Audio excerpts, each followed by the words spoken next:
Hello दोस्तों, कैसे हैं आप सब लोग। उम्मीद करता हूँ ठीक ही होंगे, मस्त होंगे। तो आज हम लोग देखते हैं प्रश्नावली पहला सवाल। तो दिया है, क्या शून्य एक परिमेय संख्या है। क्या इसे p बटा q के रूप में लिख सकते हैं, जहाँ p और q पूर्णांक है और q equal to not zero है। तो इसे हाँ हम लिख सकते हैं। यहाँ पे हम लिखेंगे हल, लिखेंगे हाँ, लिख सकते हैं। शून्य एक परिमेय संख्या है। शून्य एक परिमेय संख्या है क्योंकि इसे हम p बटा q के रूप में लिख सकते हैं, रूप में लिख सकते हैं। ठीक, जैसे अगर हम यहाँ पे जीरो लेंगे तो हम जीरो को लिख सकते हैं जीरो अपान वन। अगर वन से भाग देंगे तो जीरो ही आएगा, तो यहाँ पे हो जाएगा। तो ये हमारा p बटा क्यू के रूप में हो गया है, क्योंकि p बटा क्यू यही कह रहा है ना कि p बटा क्यू, ये हमारा q का मान है, ये p बराबर जीरो है। तो इसे हम अगर फिर हम जीरो बराबर जीरो अपान दो भी ले सकते हैं, ये भी है। और तो यहाँ पे हम जीरो अपान एन भी ले सकते हैं। तो यहाँ पे हम लिख सकते हैं जहाँ n पूर्णांक है। ठीक, और दूसरा तो क्वेश्चन देखते हैं, ये है, ये कह रहा है 3 और 4 के बीच में 6 परिमेय संख्याएं ज्ञात कीजिए। तो जब भी इस तरीके से प्रश्न दिया हो तो यहाँ पे जो दिया है 6 6 परिमेय संख्याएं ज्ञात कीजिए, तो क्या करना है, हमें 6 लेना है और 6 में प्लस 1 जोड़ देना है। ठीक, आ जाएगा 7। अब हमें जो 7 दिया है तो इसमें पहली वाली संख्या में क्या करेंगे, इसमें 1 से भाग दे देंगे तो कोई बटा कर लेंगे तो कोई फर्क पड़ेगा नहीं। तो क्या करना है, हमें 7 को हर और अंश में गुणा कर देना है। आ जाएगा 7 त्रिक, इसको जब गुणा करेंगे तो 7 त्रिक इक्कीस, 7 एकन्नम 7। यही हमें इसमें भी करना है, 4 बटा में 1 लिख लेंगे और क्या करना है, 7 से हर और अंश में गुणा कर देना है। तो ये हो जाएगा 7 चौक 28 और ये हो जाएगा 7 एकन्नम 7। अब हमें इस पहली वाली संख्या को लिखना है और एक एक बढ़ाते चले जाना है। ठीक है, 22/7, यहाँ हो जाएगा 23/7 और ये 24/7, 25/7, 26/7, 28/7। इसके बीच में हमें लाना है, तो इसके बीच में गिनेंगे 1 2 3 4 5 6। तो ये हो गया हमारा, सॉरी, इसके बीच में हमें 6 परिमेय संख्याएं मिल गई। यही हमारा क्या हो जाएगा, आंसर हो जाएगा। ठीक है, और हम दूसरा देखते हैं क्वेश्चन।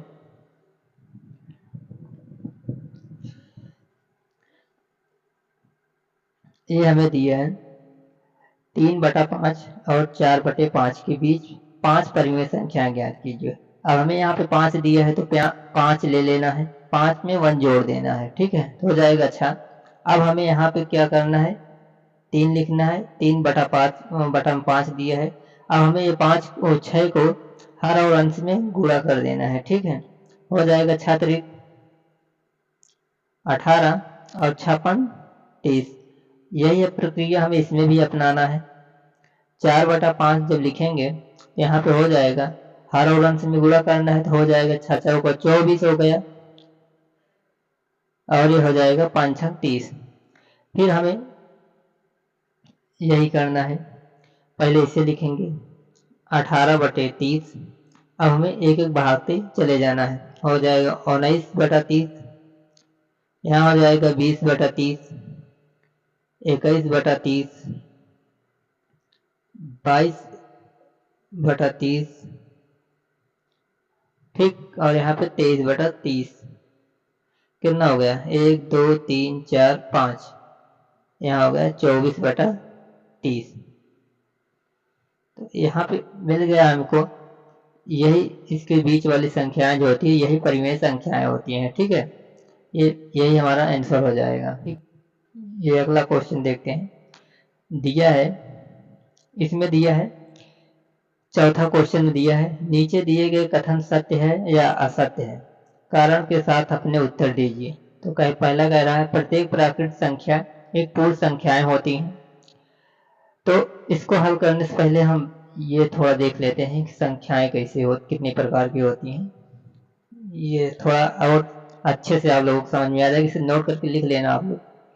ठीक, प्राकृत संख्या ऐसी संख्या जो ऐसी संख्या जो 1 2 3 यानी 1 से स्टार्ट होती है अनंत तक जाती है, उसे हम क्या कहते हैं, उसे प्राकृत संख्या कहते हैं। ठीक, और पूर्ण संख्या ऐसी संख्या जो 0 से स्टार्ट होती है। याद रखना कि प्राकृत संख्या 1 से स्टार्ट होती है और पूर्ण संख्या 0 से स्टार्ट होती है, ये अनंत तक जाती है। ठीक, इसे पूर्ण संख्या कहते हैं।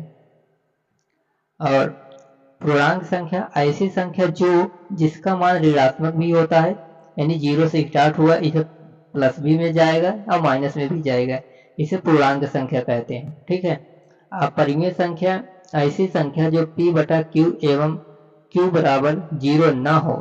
ठीक, तथा pq का HCF यानी महत्तम समापवर्तक जिसे मासा कहते हैं उसका 1 है, तो उसे हम क्या कहते हैं, परिमेय संख्या कहते हैं, जैसे ये है। ठीक है, p/q का मतलब कि q बराबर 0 ना हो, जिसे हम 0/1 तो ले सकते हैं परिमेय संख्या। ठीक है, लेकिन हम इसको 1/0 नहीं कर सकते हैं। ठीक, ये नहीं होगा, ये हो गया।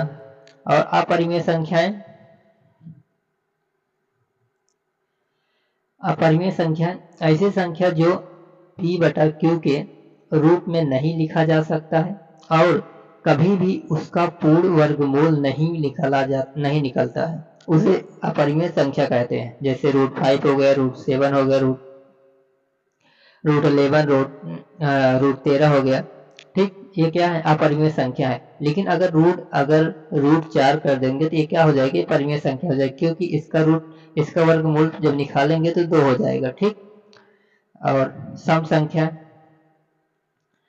ऐसी संख्या जो 2 द्वारा पूर्णतया विभाजित हो उसे सम संख्या कहते हैं। जैसे 2 है, 2 से पूरी तरीके से कट जाएगा, 4 है, 6 है, 8 है, 10 है। विषम संख्या ऐसी पूर्ण संख्या जो 2 से विभाजित नहीं हो सकती है, उसे विषम संख्या कहते हैं। जैसे 1 है, 3 है, 5 है, 7 है, 9 है। 9 है लेकिन 9 3 से विभाजित होगा लेकिन 2 से नहीं होगा, तो क्या है, विषम संख्या है। ठीक, और अभाज्य संख्या ऐसी संख्या जो 1 से और स्वयं से कटे, उसे अभाज्य संख्या कहते हैं। जैसे 2 है, 3 है, 5 है, 7 है, 11 है, 13 है, 19 हो जाएगा, इसे डट डट चला जाएगा, जो कि या तो 1 से कटेगा या तो खुद से कटेगा, किसी और संख्या से नहीं कटेगा, उसे अभाज्य संख्या कहते हैं। ठीक, अभाज्य संख्या ऐसी संख्या है जो कम से कम 2 संख्याओं से विभाजित हो, अर्थात 2 से हो या 3 से हो या किसी भी संख्या, लेकिन कम से कम 2 संख्याओं से विभाजित हो, ऐसी इसी को क्या कहते हैं, भाज्य संख्याएं कहते हैं। इसमें कह रहा है प्रत्येक प्राकृत संख्या एक पूर्ण संख्या होती है। देखिए अब यहाँ पे लिख दिए, ये रफ कार्य है। ठीक है, कह रहा है प्रत्येक प्राकृत संख्या, ये जो प्राकृत संख्या है, क्या सभी प्राकृत संख्या पूर्ण संख्या होती हैं? ये है प्राकृत संख्या और ये पूर्ण संख्या है, तो हाँ होती है, क्योंकि सभी प्राकृत संख्या इसमें पूर्ण संख्याओं में मिल रही है। अगर यही कहता क्या सभी पूर्ण संख्या प्राकृत संख्या होती है, तो ये नहीं होता, क्योंकि 0 भी है, इसमें 0 नहीं है, लेकिन इसमें प्राकृत संख्या सभी पूर्ण संख्या होती है। तो यहाँ पे लिखेंगे हल, लिखेंगे असत्य है, सॉरी सत्य है। ठीक, क्योंकि क्योंकि पूर्ण संख्याओं के समूह में, ठीक, लिखेंगे क्योंकि पूर्ण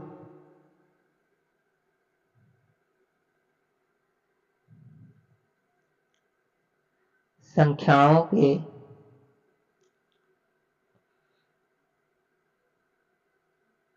समूह में, ये जो पूर्ण संख्या है, पूर्ण संख्याओं के समूह में सभी प्राकृतिक संख्या मिलती हैं, या लिख देंगे प्रत्येक प्राकृतिक संख्या होती है।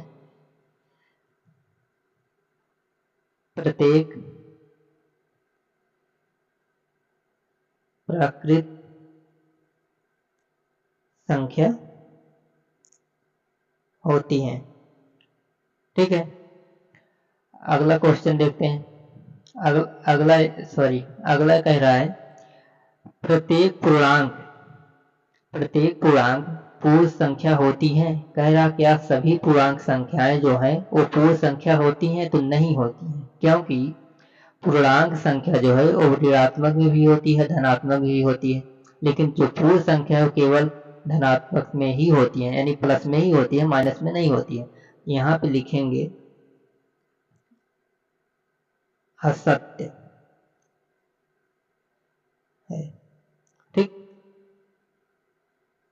क्योंकि पूर्ण संख्याओं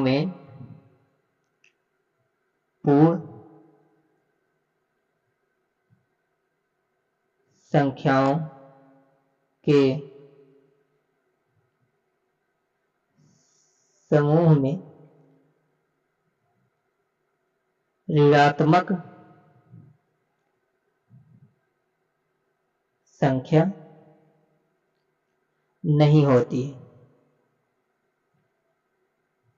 ठीक, अब अगला कह रहा है प्रत्येक परिमेय संख्या पूर्ण संख्या होती है।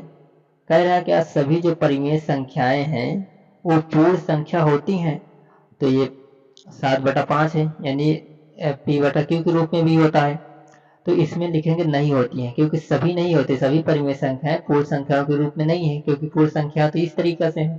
ठीक, यहाँ पे लिखेंगे तीसरा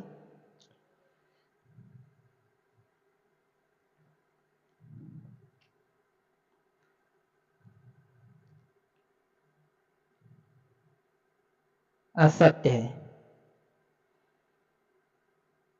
क्योंकि परिमेय पूर्ण संख्याएं जो हैं, क्योंकि लिख सकते हैं कारण क्या लिख सकते हैं, क्योंकि पूर्ण संख्याओं के समूह में, या फिर लिख सकते हैं क्योंकि पूर्ण संख्याओं जो हैं, पूर्ण संख्याओं